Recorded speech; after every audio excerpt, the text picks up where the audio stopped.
আমি প্রত্যেককে বলি বাবা, সৎ পথে থাকলে, গোবিন্দকে ভালোবাসলে কষ্ট তোমাকে পেতে হবে।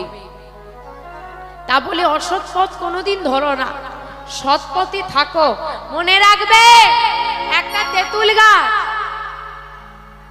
একটা মিষ্টি আমের গাছ, বাচ্চারা কোন গাছটাই বেশি ঢিলি ছুটবে? মিষ্টি আমের গাছ। হ্যাঁ, সেই গাছকেই বেশি পাথর খেতে হয় যে মিষ্টি ফল প্রদান করে।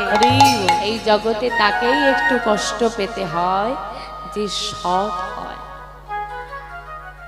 কিন্তু গোবিন্দ যেমন পরীক্ষা করে ভক্তকে, গোবিন্দ তাকে আবার রক্ষাও করে।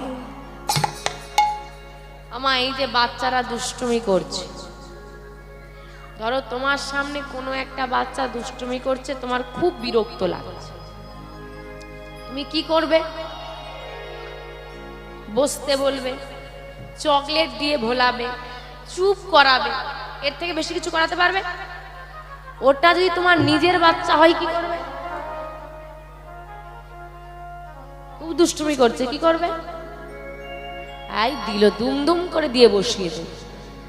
তাকেই শাসন করা যায় যে নিজের হয়।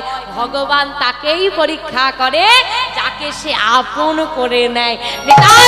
হরি হরি। তুমি আমার পর হলে তোমাকে শাসন করতে পারবো? তুমি আমার আপন হলে তোমাকে যে ভালোবাসে সেই শাসন করে। গোবিন্দও যদি তোমাকে পরীক্ষা করে থাকে, ভেবে নাও আমি অনেক সৌভাগ্য। কারণ গোবিন্দ যদি কাউকে পরীক্ষা করা শুরু করে, তুমি তাকে ভুলে গেলেও সে তোমাকে কোনোদিন ভুলবে না।